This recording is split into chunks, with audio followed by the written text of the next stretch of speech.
Welcome to Whisperwood Stories. Today we're going to continue the October special story that I've written for you. I hope that you're enjoying so far. Be sure to let me know down below if you do enjoy. And remember that there's early access on my Patreon, link below. But without further ado, let's begin.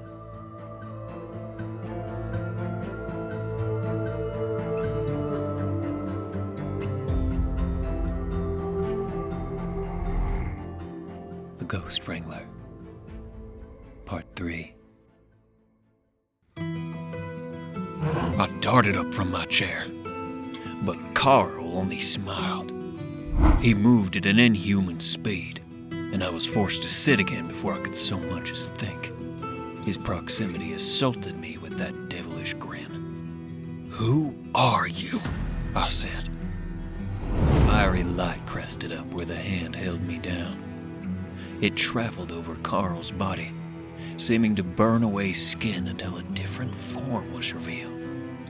It was the gentleman from earlier, dressed in red instead of gold, eyes glowing with flaming light. How would I not recognize that face in the saloon? Those eyes. Maybe I didn't want to. If the demon could imitate Carl, there was no doubt that the old fool was dead. "The name's Xander. Don't you remember me, Mr. Midnight Rider, sir? There's no need to get in a fuss. I just want to talk." Maeve stared with terrified eyes. "I have nothing to say to a demon, especially not to you," I spat. "Oh, but you do, sir, you do. You have lots of things to say if you want the last of your little Ghost Wrangler crew to live. Though we might have to make a deal to ensure you'll keep your end." "A deal with you? I would never." Xander laughed. It was a poisonous sound. It seemed to echo torches of hellfire. "Is that so? That's funny too, see, because I remember the last time we met quite well. You stepped into my territory. I protected myself. You lost. The only reason you're alive today is because of a deal, in fact." The demon smiled wider still, so wide the human sinew seemed to strain and creak. I stared, confused, disgusted. What was this bastard talking about? The demon studied my confused look for a moment. "This is rich, really. Rich as a chocolate cake. A real shame, too.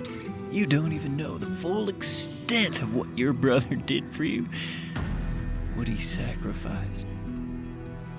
"My brother?" I said. Xander leaned in to whisper. His breath smelled like charcoaled flesh. "The only reason you're alive is because your brother traded his life for yours. That scar on your chest. You really think you can take a strike through the heart and live? You died that day. Your brother's soul is mine in trade for saving your life. What? You want proof? Why, I'd be happy to oblige." Xander snapped a finger, and a strange sensation pulled in my guts. The air beside him seemed to split until another view was revealed. Another world. A window into a place of screams and pain and blood. A fortress of fire and brimstone. Hell. Worst of all, I saw him. I saw my brother. Incorporeal and estranged, hollow, but his features were there. He turned with confusion as we met gazes. There was nothing to say. What could one say in a moment like that? He stared, and so did I. It was really him. I knew it somehow. As quick as the glimpse was, it was gone. Xander snapped again and the portal closed. I ought to gut you here and now, I said. With what? You're out of silver bullets, remember? Xander said. What did you do to all of them? To Carl? Nothing they didn't deserve. All of you combined have killed countless of my colleagues, but your friends aren't dead yet despite that. Afraid that story ain't the same for old Carl. He refused to give in, you see. Even in the end. Xander tisked. Nuh-uh. Don't go reaching into that bag of yours now. It'll only make me angry, and you dead. I'd hate for a promising business relationship to be nipped in the bud. I stopped reaching for the silver shavings. I hadn't realized I was. I was only just holding back the urge to strike him anyway. It wouldn't do any good, but it would feel just right. My rage would do nothing against this creature, though, without the right equipment. Well, what do you want, then? You would have killed me already if that was your goal, I said. True, I would have. What I really want, as I've said, is to offer you a deal. You can save your friends, hell, maybe even bring your brother back if you go above and beyond. Xander held up a slender finger.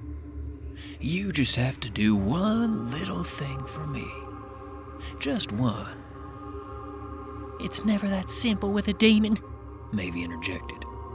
Xander swung his hand back to strike the kid in a flash of movement, but as it arced, I caught the wrist. The demon's skin burned to the touch, but I held it back anyway. What one thing? I growled. Xander chuckled. All I need you to do is what you do best. Kill a particular demon for me. Someone who's trodden on my turf. Kill another demon? Over territory? Why? Do it and maybe I'll tell you the details. I'll release your friends too, but if you try to track me down first, try to cut the corners of our deal, I'll cut your corners just like I did a year ago. Do we have an understanding? Xander pulled his wrist away and held out the hand. I stared at it. Long, unkempt nails, smoldering skin. Enraged as I was terrified too. Terrified that the others might meet Carl's fate if I didn't obey. I glanced at my burned hand and hesitantly reached forward. It was singeing at first, burning hot, but seemed to cool my pain away. My skin was no longer scorched. Who's this demon you want me to kill? I said. You can find her by the name of Archaevelix. She is a bastard and a thief, one that moved in right after you fled. Kill her as painfully as you know how. Bring me her head, and I will release your comrades. She said to hold up east in the swamplands at a particular crossroads. You're resourceful. You'll find her. Besides, she ain't too worried about hiding. Thinks she's invincible. And where's your nest? I have to know where to take this demon's head. Xander smiled wide with amusement. Fair enough. It's just south of here, located in a dark little cave hidden behind the waterfall. Xander raised an eyebrow. But if I see you there before the deal is done, I will kill all of them and save you for last. The demon and I watched each other. I felt an odd burning over my scar, and I knew that I'd been bound to finish the contract. Were I to break this deal, my soul could be fodder in hell right alongside my brother's, delivered on a silver platter for the devils I'd sent back there. Seemed I was bound for hell, one way or another. I stood to go then. Mavie stood with me. Xander called at my back as we went up the steps. Your dying wound makes you part devil, my boy. You, me, and your brother will make a happy little family. I turned to shout a curse, demand to hear what he meant. But the basement was empty. Only an old chair remained, and the stink of sulfur. The demon was gone.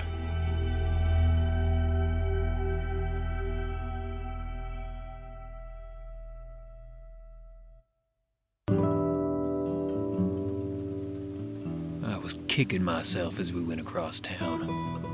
I really had gone sloppy. How would I not notice such a powerful creature tailing me? Was I getting slow, or were demons getting clever? Mavie said nothing as we walked, seemingly as stunned by the encounter as I was. Instead, thunder rumbled above us. The rain began in earnest then. Looked like some were putting out sandbags just in case, but the streets were empty otherwise. We took shelter under the roof of an empty patio. You know that, Damon? Mavie asked eventually. I watched the storm, leaning on the railing, as little streams poured down the street. I snarled and said nothing, so the kid continued. What do we do now, Mr. Ryder, sir? I'm going to that nest right now. I'm gonna send Xander back to hell. Won't he get the other Wranglers? Your brother? I ignored the kid and stomped across the street. I went over to Jim's Emporium, a gun store we had seen on our way through town that morning. I would need ammunition, as Xander so aptly pointed out. A little bell clinked as I entered. Bows, gear, rifles, and everything in between. Green carpet and panel walls decorated by the decapitated heads of hunts long past. That was inspiring. I should hang Xander's head on my wall after this. Welcome to Jim's Emporium, best arms on this side of the state. Please feel free to drive with a complimentary towel for today's uncouth weather. What can I help you with? Silver plating. Do you do it? I interrupted, storming up to the counter. The clerk glanced at the floor where I had tracked mud inside. Well, certainly, sir. We do silver engraving and finish, if that's what you mean, but it can often run a price and easily tarnishes. Could you cast some bullets in silver? Clerk stared at me, uncomprehending for a moment before realization sparked up. Ah, you have superstitions, do you, sir? Watching for werewolves in the night? Demons under your bed? He laughed at his own joke, cleared his throat when I didn't join in. I suppose I could craft such an item for you, but they'd come with a custom charge. Oh, I thought about my nearly empty wallet. Fine. Do you take trade? Of certain goods, perhaps, but not of your grandma's left shoe, if you know what I mean.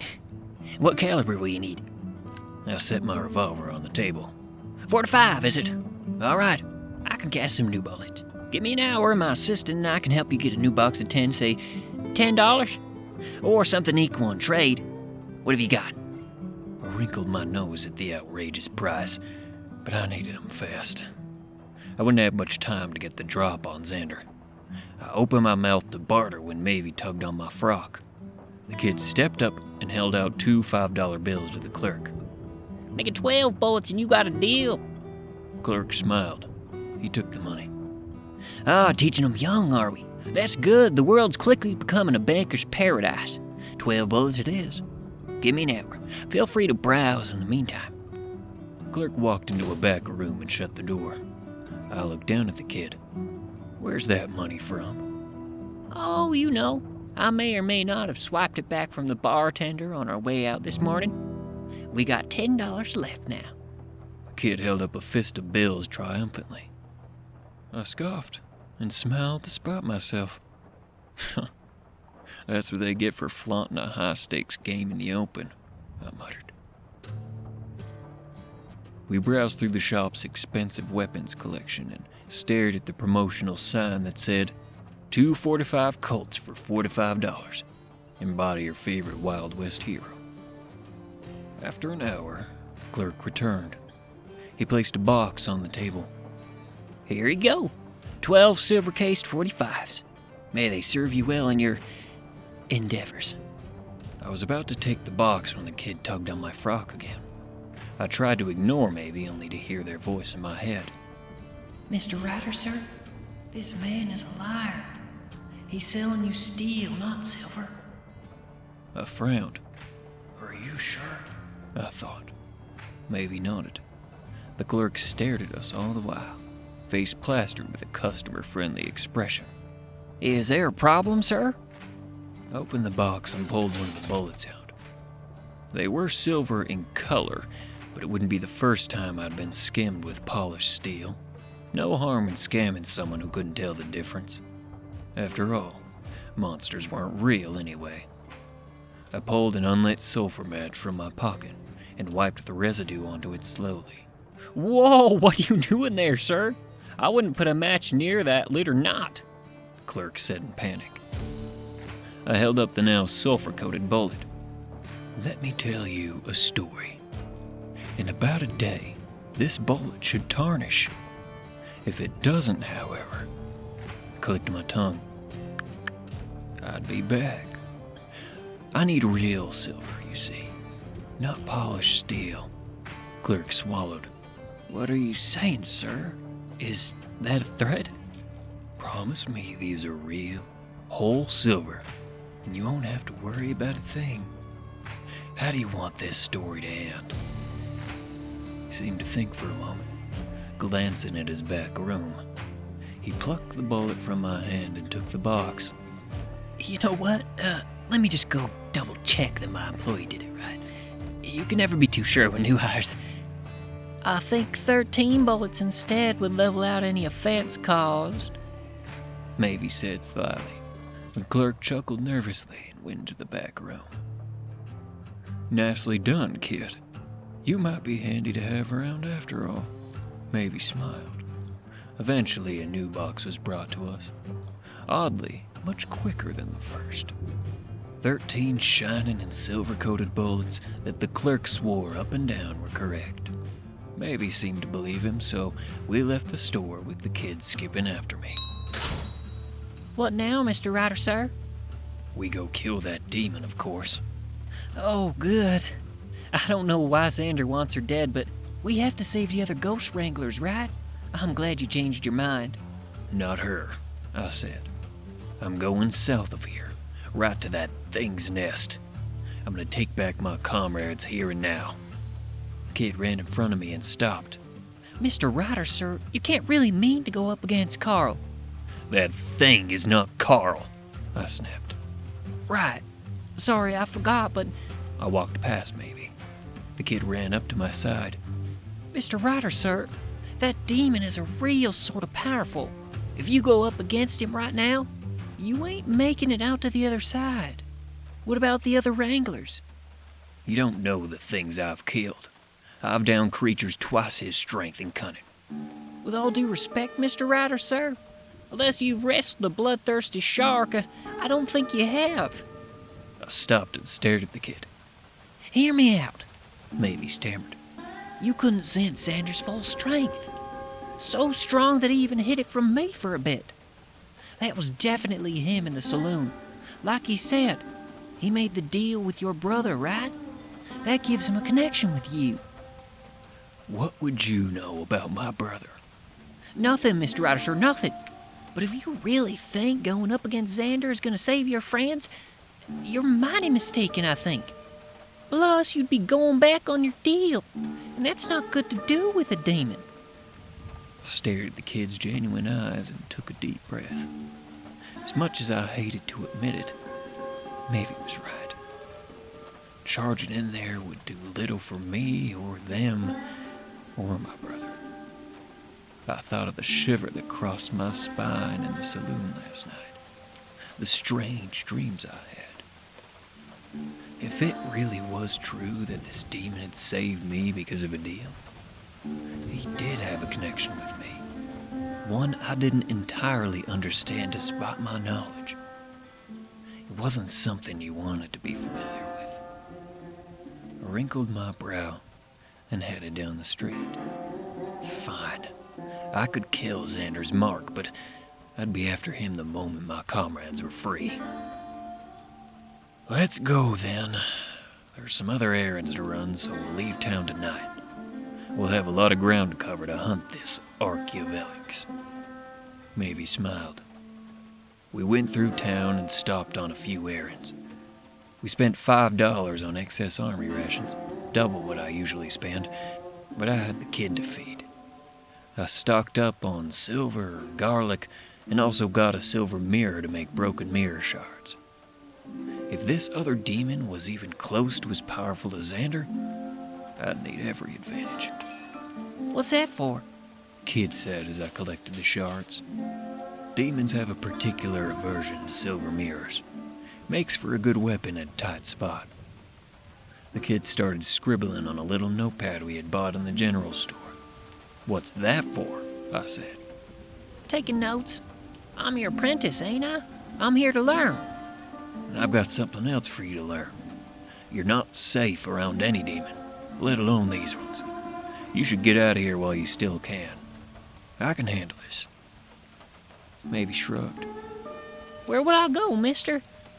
If it's true you think one of your buddies could help me, shouldn't I stay with you until we meet him at least? This was the time. I had to choose whether to send this kid packing or let them stay. There'd be danger sticking near my side. That was a guarantee.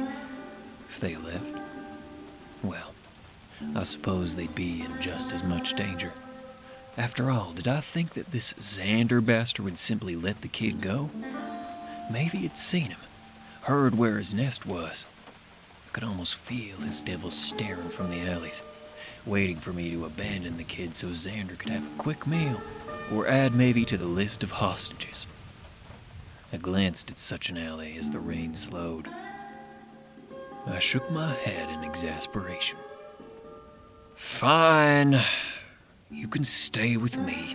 Just promise that you'll do everything I say when I say it, because this will be... My words faltered as the kid hugged my leg. Thank you, Mr. Ryder, sir. Oh, thank you. I'll be real good. I swear it on my gammy's dentures. I chuckled and pried the kid off of me. All right. Let's get a move on. Big demon hunting day tomorrow. I thought about my lot as we walked. All I had to go on was the name Archaeovelix, and that she was at a swampland's crossroad. Based on where we were now, though, I had an idea. What is it, Mr. Ryder, sir? Mavie said. Time to visit an old friend of mine.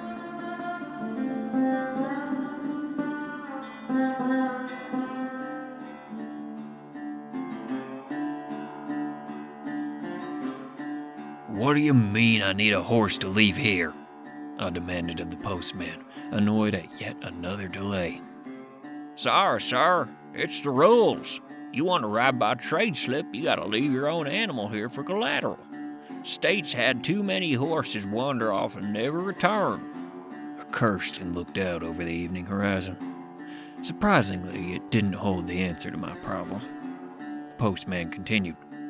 I can have my brother fetch us an insured slip instead, but that'll cost more. $40.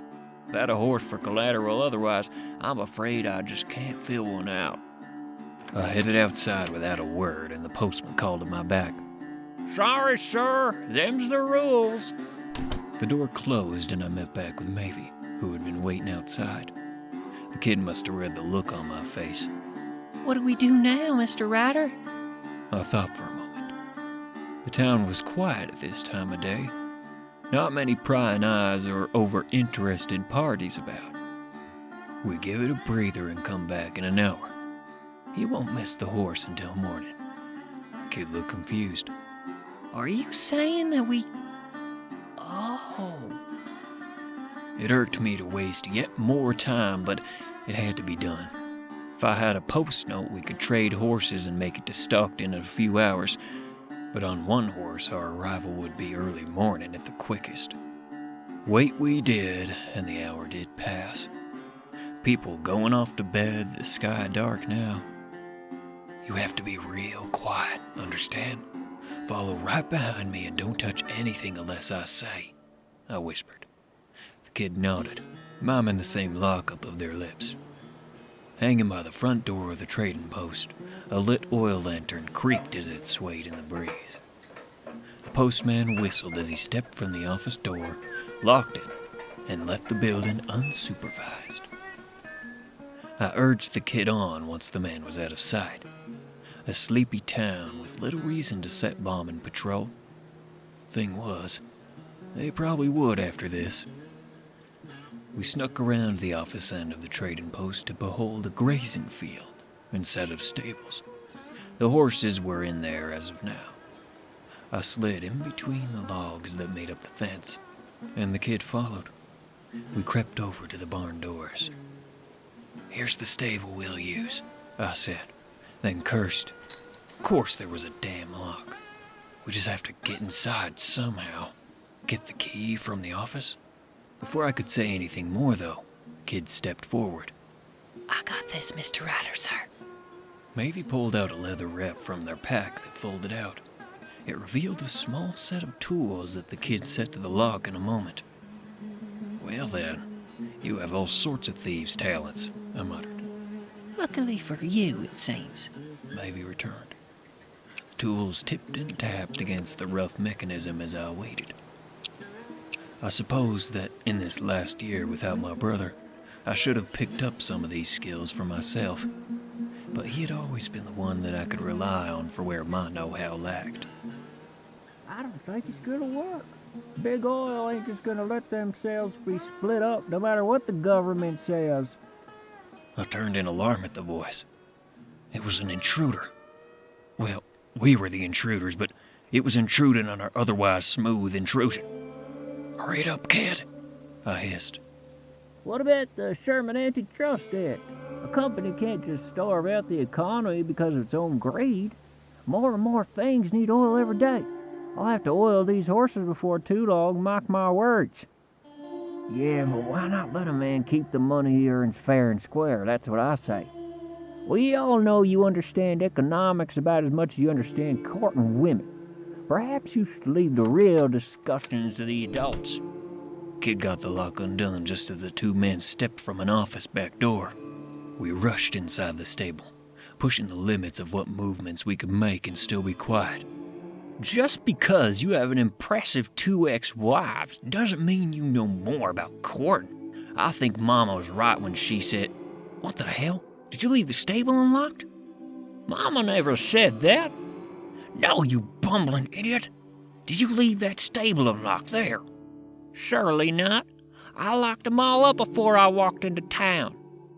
Guess it's a good thing you forgot your wallet, or horse thieves could have ridden off without a care. We heard steps in the pasture as we quickly assessed the place. Dirt floors scattered with hay. Buckets, brooms, and shovels were placed about on organized racks. A single, unlit lantern hung on the wall. 8 horses stood behind quarters with blinders on. Each quarter had a small, half-height door. Where do we hide, Mr. Ryder? Mavie whispered in fear. I dashed to a quarter at the end of the line. Inside it was a white horse with gray patches. A medium-sized horse as far as averages go. Perhaps a saddlebred by its snappy look.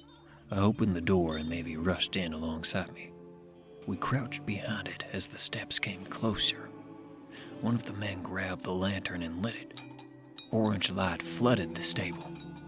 The horses stirred at the change in light, but seemed calm once they heard the owner's voice.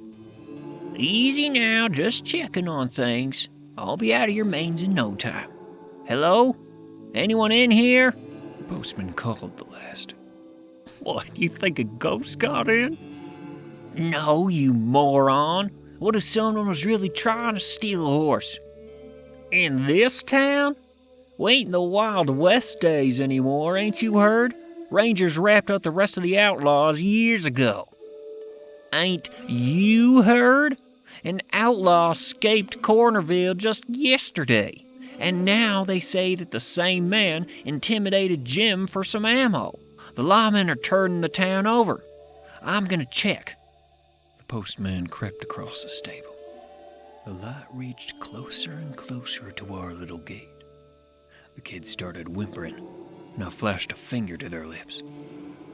I bumped the horse's leg in my action, and it spooked someone, snorting. The lantern light swiveled over. Damn it, Jacob! You're spooking the horses with your stank.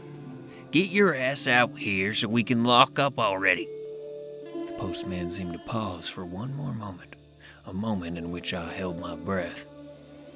Then he relented. Fine. I don't think I left it unlocked is all. Wouldn't be the first time. Rather blame outlaws and ghosts than admit it. The lantern left dimness behind as they turned and exited the stable. They closed the doors. Where's that lock? The postman said, muffled. Probably in the grass somewhere. Look harder. Mavie tugged on my sleeve. Where are we gonna get out of here, Mr. Ryder? I glanced around the stable. There were openings between the roof and walls, but it was high up, and they'd surely hear us struggling out of there. So I got to work on a different idea. What's wrong with this lock? It won't shut properly. That's probably why the doors are open. It must have fallen off. Hold your horses. I'll just go get a new one from inside. That one's probably rusted through from all the damn rain. Puns don't suit you, asshole. I threw a saddle over the white horse's back, soothing the animal as I did. I gestured for Mavie's hand and threw the kid up onto the horse first. What are we doing, Mr. Ryder, sir? Getting out of here. I hopped up myself and kicked open the quarters door. I urged the horse on. Hold on tight. Here! With a whip of the reins, the horse ran towards the barn door like arcing lightning. What the hell was that? They didn't get to finish their sentence. We burst through the doors, the horse whining in fear as the wood slapped our sides. The postman fell over as we rode past, calling to us as we rushed at full speed and leapt the fence. Who's there? Damn it! Hi!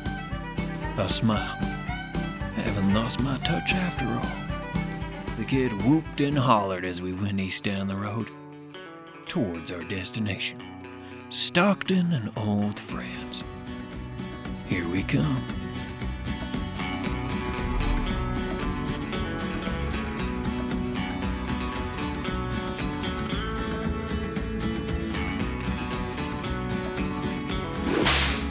Thank you for listening to Whisperwood Stories. If you enjoyed, don't forget to comment, like, and subscribe down below. Do you have a story that you'd like me to read here? Consider commenting or sending it to whisperwoodsubmissions@gmail.com. The story in this video was read with the author's permission. That's right. Thank you again for listening. And don't forget that my Patreon is going to be 1 week ahead of the channel. Check it out. And remember, don't let the shadows get too close. Good night, partner.